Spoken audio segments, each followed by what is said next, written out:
Всем привет, друзья! Как вы знаете, 11 июня начался бета-тест. И также на их канале в официальном твиче был проведен прямой эфир. Был проведен Локи, одним из самых главных разработчиков. В прямом эфире нам показали весь геймплей Террарии 1.3 на Андроид. Нам показали крафтинг, управление, рыбалку, строительство, сколько NPC у вас заселено, инвентарь, игру по сети, битвы с боссом и многое другое. По неизвестным причинам Террария 1.3 достаточно сильно лагала. Сейчас вы можете видеть битву с Мунлордом. Сейчас я вам покажу часть этого геймплея, который длится 15 минут, а всего он длился час. И также в конце прямого эфира он отвечал на вопросы. Если вы хотите, чтобы я сделал разбор на этот прямой эфир, то давайте наберем 100 лайков. Знаю, что это много, но видео я буду долго делать, поэтому думаю, вы успеете набрать. Ну что ж, а сейчас вы посмотрите геймплей Террарии 1.3 на Андроид. Без меня. So yeah, I mean, I don't want to. I'll just let that sit for a minute. So, you know, all you guys have ever had is local. You've only ever had, you know, the ability to play in your own house, things like that. I'm sitting here playing with my friends from the UK. Why don't the rest of the testers just go ahead and jump in as you want? There's nobody in this room but me, so everybody that joins in here will be in different locations. So that I'll let that sit in for a minute. Let you guys enjoy that. Beyond that, we're here to answer any questions we can. We don't have a release date. As you know, the public beta folks will be coming out later. So that drawing will be done and those will be shared with folks. Happy to show off anything live that people want to see. Different controls, different options. You know, otherwise I'm just going to mess around with different things and talk about it if that's fair. So,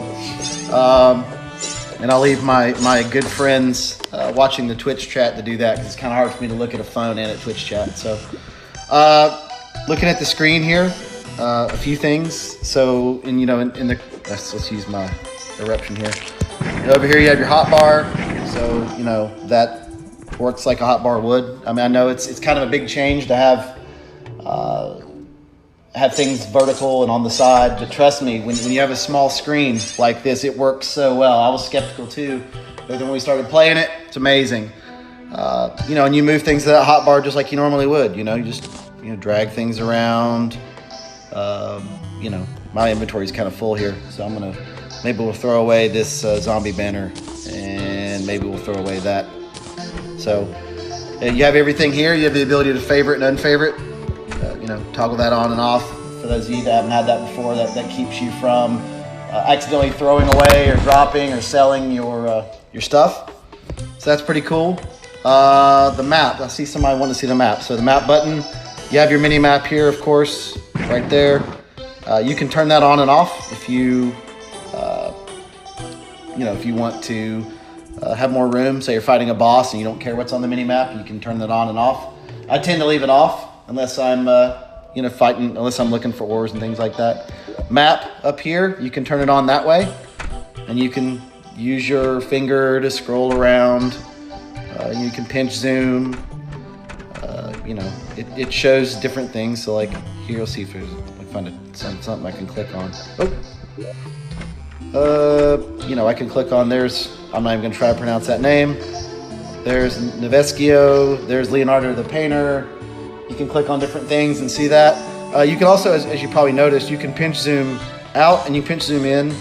And you can also use that, you have the button, you can transition between things, but you can also use pinch zoom to zoom in and out. And then you also have these buttons at the bottom. That won't go to the map. It'll kind of keep things, keep things nice and tight. So you can zoom all the way out. That's really great for boss battles. If you zoom all the way out, if you're doing a lot of digging or building and things like that, you might want to, keep things zoomed in. So those are those. Let's throw out that Stardust Dragon there. Trying to think what else to show you. Chat, online chat. So I've got this little box here, so I can say hello. Oh, my spelling's terrible. hello everyone. You know, so you can send that. You can scroll through your chat history. You know, that kind of stuff. So you have that there. You can kind of swipe that out of the way. If you missed a chat message, you can go in there and you can scroll through the window and see what somebody said if you missed it. Let's see. Other controls while I'm doing basics. So you have this is your mount button. So you can hop on and off your mount all you want. That's pretty cool. You can also use that to mount minecart tracks. You can also mount them by touching them. I think we have some of those over here. Let's see if I can find. There's a minecart track. So, it would help if I were high up enough. So you can mount the minecart track, ride that around. So that's pretty cool. So I could dismount that, get back on my UFO. So there's a couple buttons here. So there's a button over here. I'm gonna press it a bunch of times. You'll see that one. And then there's a button over here. I'm gonna press it a bunch of times, and you'll see that one. So those are both use whatever item you're holding. So it's kind of redundant, but when you have them on both sides, depending on what you're doing and what you're doing with the controls, it makes a lot of sense, and it really flows together. So hopefully that'll make sense to everybody. Then you have, this is your smart interact button for those of you that are used to that. So right now it's a torch, but if I were to come over here, let's put that away. If I were to come over here, you'll see that it changes to, now it's my pick saw, or now it's because I'm on a tree. So if I press that button instead, it'll switch to my pick saw. I'll get to aim and use and use only in a minute. I have mine on aim and use, but basically if I press that, it easily lets me swap to my pick without having to go tap it on my hotbar or even have it in my hotbar.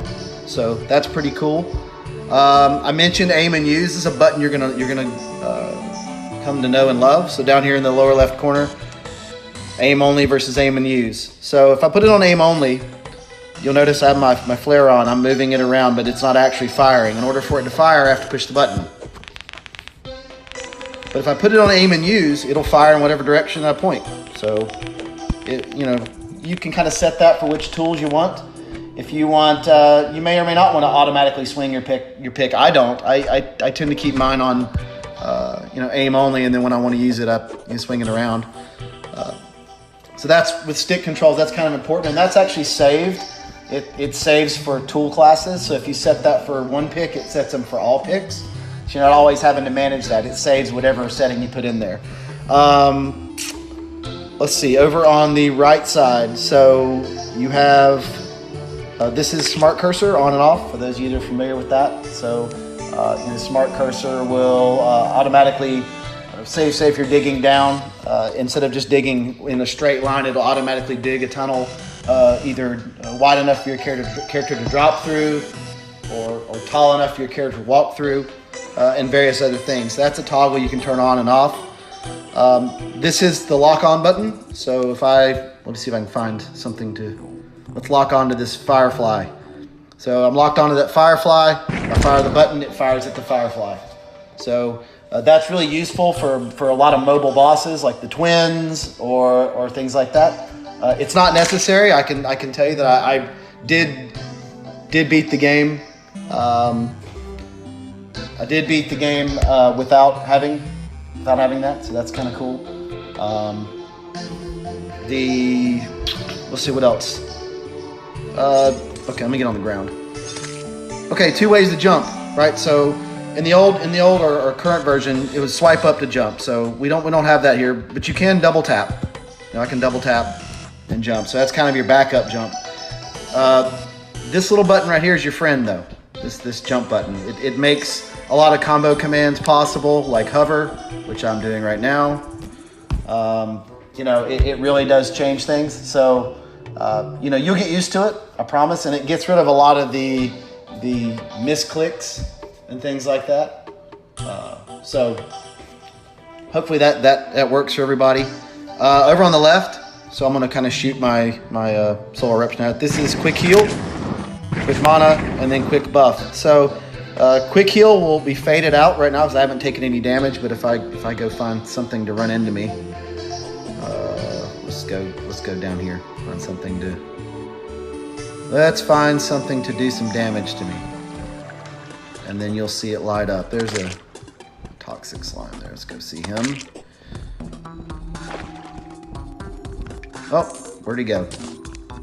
Oh, my Stardust Dragon killed him. Well, that's a good time to show this off. So up here you have buffs, right? So it shows you what the buffs are. If you want to turn a buff off, so I want to turn off my Stardust Dragon, just double tap him and he goes away. So that's real easy. Now let's go find an enemy to do some damage to me. Oh, there's one. So you'll notice when I get hit, see how the quick buff, the quick heal turns on? So if I press that, it's going to use a lesser healing potion. And the icon will change to whatever potion it would use. So there I just used that lesser healing potion. Now I'm healed again. If I use my, let's use a bunch of mana. I don't have any mana potions on me right now actually, so that's not going to light up. But if I use quick buff, if I just press that button, you'll notice I now have swiftness and I have regeneration, all that fun stuff. So yeah, that's how those buttons work. Let's see, what else do we have? In terms of controls, into your inventory, some really cool stuff here. One, I mean, you know, obviously let's just look at dirt block. So I could favorite that dirt block. Oh, I quick stacked it. So if you don't know quick stack, well, I guess I didn't quick stack it, but you can favorite that dirt block. Again, that means I can't trash it, I can't sell it, all that kind of stuff. I can't even throw it on the ground, to be honest with you. You got quick stack. Let's go down here. I'm sure we have some stuff I can quick stack. So if I go in my inventory and I hit quick stack, see a bunch of stuff disappeared. Basically that's sent any chest in range that had those items in it, it just sent that to those chests automatically. So from an inventory perspective, I didn't have to sit there and manually move stuff around. You know, you can also do that within individual chests. So I can go in this chest or that chest, or you know, kind of mess around. I can craft from chests. So let's see what we have for ore here. So you know, orient you to this menu here. So on the right side, you see I have the chest at the top. Then below that I have my equipment. So there's all my gear that I'm currently wearing. Looks like I need to find myself a cool minecart because I don't have one. And then I'll go into crafting. Here's everything I can craft. And it includes the items that are in the chest that I'm currently in. So, you know, I just scroll around using my finger. So, you know, nothing complicated about that. So let's say I want to make a giant diamond. That's what I'm going to make. So you'll see down below that, it says I need 15 small diamonds. So there you go. And it says craft. So I craft that diamond and there you go. It's over in my inventory. So it's no more complicated than that, really. In terms of chest management, so if I wanted to throw this diamond in this chest, I could drag it over here. I can do that, or I can loot it, or I can deposit it with the little deposit and loot button, so I can kind of throw that back and forth. And you can see some of the other stuff that kind of makes sense, deposit all, quick stack, things like that. This was a new feature that was added yesterday, so I'm probably going to mess with it, or mess up, but I'm going to try. So you hit this split stack here, and you can kind of divide the stack however you want. And you know, instead we tried different methods of holding your finger down and things like that. This is kind of the new way, so it's pretty cool. Let's see. Our multiplayer menu here, we only have 3 folks. I wish more people would join. I know we have more people that said they were going to join, so you know, join in.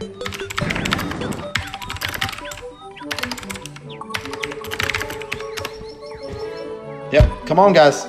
There we go. There's Darth Morthal's back again.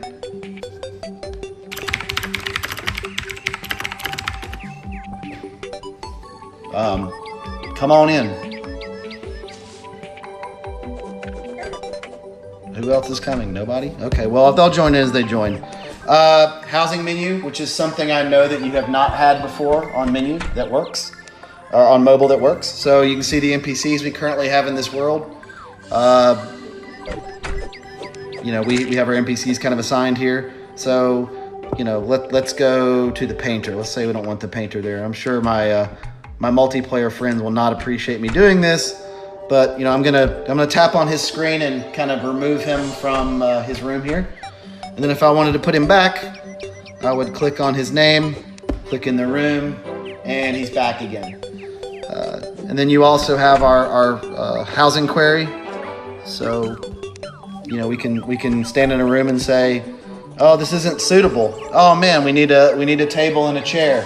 So, you know, as you're building houses, and we get all types of questions online. Why does this house not work? Why is it not valid? That'll tell you why. And then you push the little inventory bag to go back to inventory. One of the little interesting things that's kind of cool, when you have this menu open, if you double tap the icon, you can actually turn that on and off and still leave crafting open, or vice versa. You know, so that's pretty cool. So if I went over here, I can turn crafting off and leave my inventory open, or I can turn inventory off, leave my crafting open.